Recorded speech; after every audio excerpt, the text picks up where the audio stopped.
Madame, Monsieur, bonsoir et bienvenue dans Hashtag Couvre-feu. Voici le sommaire. Plusieurs villages du Sud décrétés zone rouge après une explosion de cas. Suriname, Riambel, Chamouni, Chemin-Grenier ou encore plus haut Chamarel sont désormais sous haute surveillance. Le point dans cette édition sur la vaccination des infirmiers et médecins. Il y a une semaine, la doctoresse Catherine Go avait avoué qu'elle n'arrivait pas à les convaincre de se faire vacciner. La tendance s'améliore certes, mais très lentement. Ivan Kolendavelu reproche à Kalesh Jagatpal la gestion des patients dialysés en quarantaine. C'était lundi et cela s'est passé devant tous les membres de la majorité. Ça va mieux aujourd'hui, mais les conditions ne sont pas optimales, nous dira une patiente elle-même en quarantaine. Les dialysés, le centre d'intérêt du Dr Gadjadar depuis une semaine.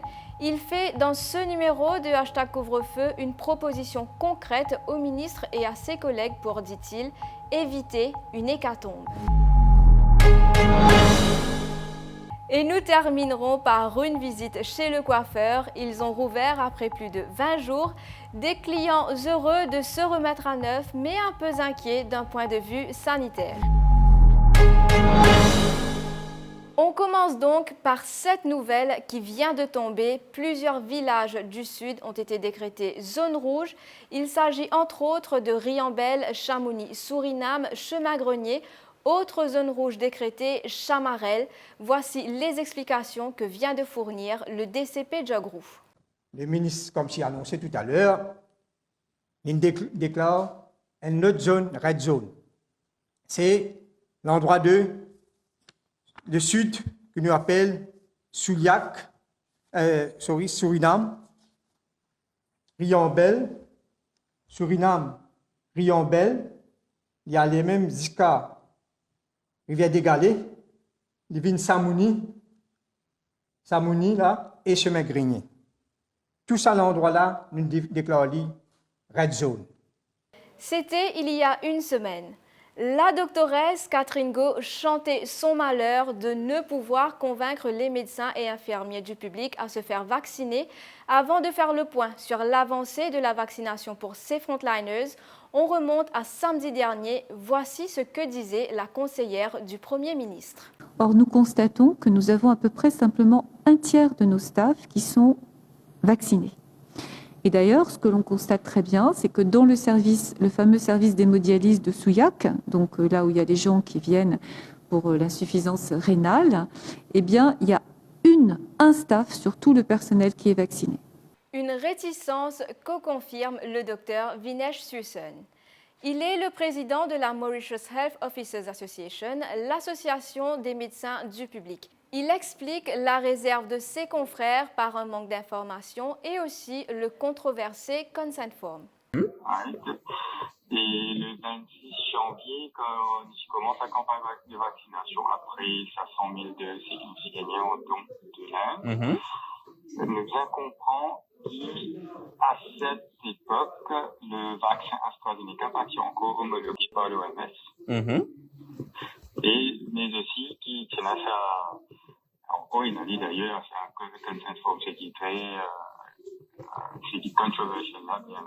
Donc, il y a une réticence, mais ça n'a pas fait n'empêcher nous, au niveau de l'association, prendre une position publique et pour dire qu'il nous a envoyé un signal fort à la population et qu'il nous a fait nous-mêmes vacciner. D'ailleurs, nous, l'association, par une première qui prend un public stand, la vaccination, c'est-à-dire qu'il nous a promouvoir la vaccination et nous recommande la vaccination à tout le personnel soignant.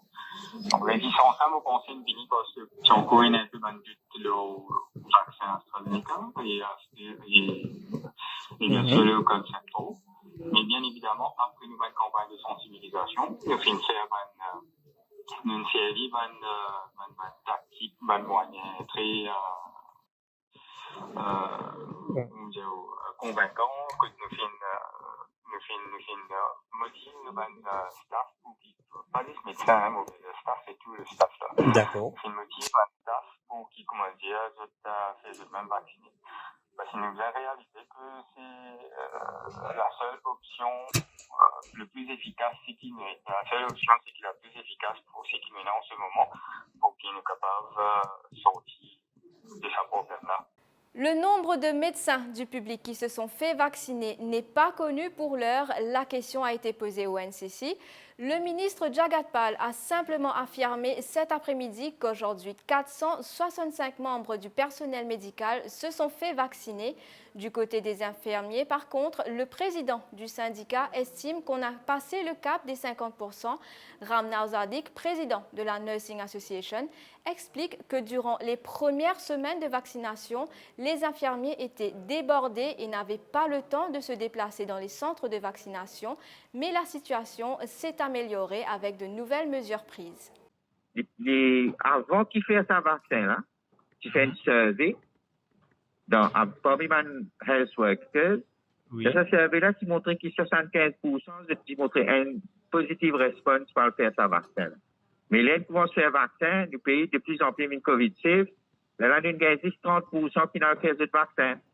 Ah, d'accord. Et quand le ministère revient avec un programme de vaccination pour les healthcare workers, les frontliners, les centres de vaccination pour les stades, etc., les grands centres, là, les infirmiers, je peux tellement travailler avec ces cas qui ressurgissent là, je peux poster dans une quarantaine, dans COVID World, côté d'un malade positif, je suis infecté dans vaccination même, je suis infecté dans screening, ça veut dire faire PCR test, et je suis infecté dans contact tracing. Tout ça, nous a fait là, je suis au travail nuit et jour, et il est là dans l'hôpital, c'est un infirmier pour remplacer, pour donner un service dans l'hôpital régional et district. Je suis appelé à travailler 4-5 jours d'affilié. Donc, quand je gagne 2 jours de congé, je suis tellement fatigué que je vais assez le temps pour le faire vacciner. Je me dis, amène ce vaccin-là, fais un vaccin-là dans un infirmier dans cette workplace, cette worksite. Et là, je fais ce travail parce que je ne vais pas réaliser pour le faire ça dans mon centre parce que la salle, tu peux un attendant, service, tu peux bloquer. Je me dis, amène ça dans le workplace, là, je fais ce vaccin. Et puis, je retourne dans le travail. Là, le ministre commence à faire ça depuis lundi dernier. Jusqu'à samedi, il peut faire ça. Et même, on fait un appel pour amener ça dans un district hospital, dans un hôpital spécialisé, comme Brown-Sécor, Boca, tout ça là. Et justement, aujourd'hui, nous commençons à faire dans un spécialisé. Et il y a une very good response, il y a une rush. Et vous trouvez qu'il par jour, on peut faire 1000 à 1200 infirmiers nets et que les autres health workers, les paramédicaux, peuvent faire des vaccins. L'Express révèle ce matin cette phrase d'Ivan Kolendavelou. Il l'a dit au ministre de la Santé lors de la réunion du comité parlementaire de la majorité lundi après-midi, et ce, en présence du Premier ministre, Pedun Dimundialisé Xiao et Kadinomoto dans l'hôtel. Un groupe de patients dialysés de l'hôpital de Souillac, vous le savez, est actuellement en quarantaine et beaucoup se sont plaints de l'absence de traitement, contrôle et suivi sur leur santé. Mais depuis mardi, les choses se sont améliorées, confie cette dame. Elle est elle-même une patiente dialysée en quarantaine. On comprend qu'il y a eu pas mal de difficultés pour les patients dialysés en quarantaine. Qu'en est-il? Et depuis mardi, je pense, on a eu une nette amélioration, que ce soit au niveau de la nourriture. Et le service, je ne dis pas, le service est super top à l'hôtel ici. Sauf qu'au début, on avait un souci de nourriture. Mais de part, nous, en tant que patients dialysés, on a une certaine régularité, allons dire, au niveau de la nourriture. Comme par exemple, on ne peut pas manger trop de sel, même pas du tout de sel. On mange pas du tout, comme on dit, Ajinomoto, Xiao, tout ce qui dit pomme d'amour, tomate en boîte ou en sauce, on ne mange pas. Mais l'hôtel ne savait pas. Mais à partir de mardi, on a commencé à nous donner les special diets pour les dialysis persons. Ça, je dis merci et chapeau bas à la direction de l'hôtel et même au niveau du ministère de la Santé. Donc, peut-on dire que maintenant, tout va bien? Il y a d'autres améliorations à faire? Oui, surtout au niveau de la prise de la tension et de la prise du taux de glycémie. Parce que normalement, nous, en tant que patients de dialyse, on prend notre tension matin et soir. je pense que les diabétiques aussi prennent le taux de glycémie le matin et le soir. Je ne peux pas me prononcer dessus parce que je ne suis pas diabétique.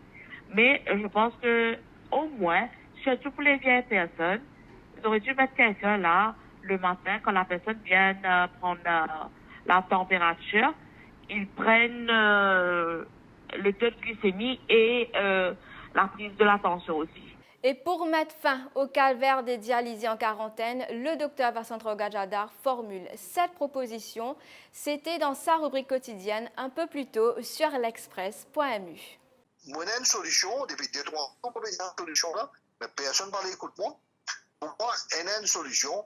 La loi quarantaine, les prévoir que si il y a un patient qui besoin un spécialiste capable de mettre dans l'hôpital, dans la loi quarantaine, il y a ça. Je rappelle que c'est donc il y a ça. Et tout un patient qui a besoin d'un traitement spécialisé et suivi par un spécialiste capable de mettre dans l'hôpital. Axel, dans tout l'hôpital, nous avons un isolation ward. Qui était ça? Je pensais qu'il gagne sa malade. Là, je te mets là-bas. Je testais lui. Mais déjà un isolation ward. Pas un isolation ward, converti pour ça, comme une dizaine de malades. Mettre là-dedans, mettre loin.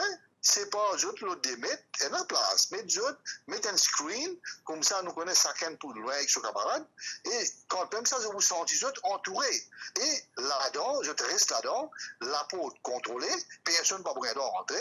Ça, docteur qui peut venir sur full pipi, get juste tous les jours, check je poids tous les jours. Sinon, je pousse tous les jours. Comme ça, nous connaissons un bon suivi là-bas même. Les salons de coiffure ont rouvert depuis hier et ce, après 20 jours. 20 jours sans voir votre coiffeur, c'est une éternité pour beaucoup. Aujourd'hui, s'y rendre représente certes un risque sanitaire qu'on n'hésite cependant pas à braver en prenant certaines précautions. Abel Pell s'est rendu chez un coiffeur à Granby.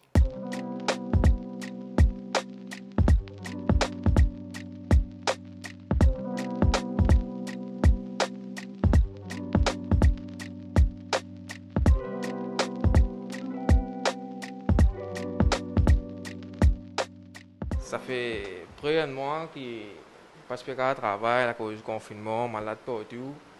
Ben là, aujourd'hui, nous faisons gagner WAP.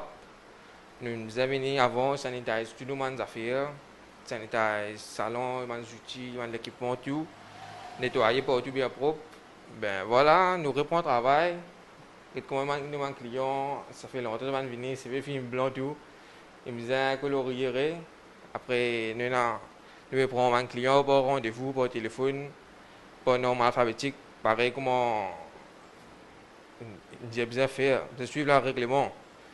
Ben voilà, nous reprenons, nous mangeons au lit.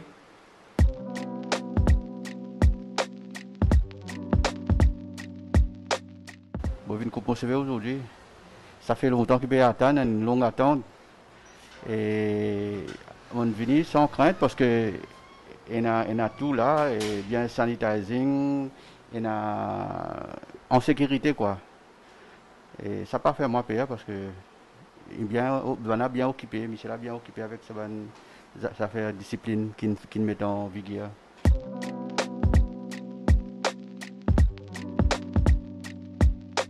C'est la fin de ce numéro. À lundi pour une autre édition de Hashtag Couvre-feu.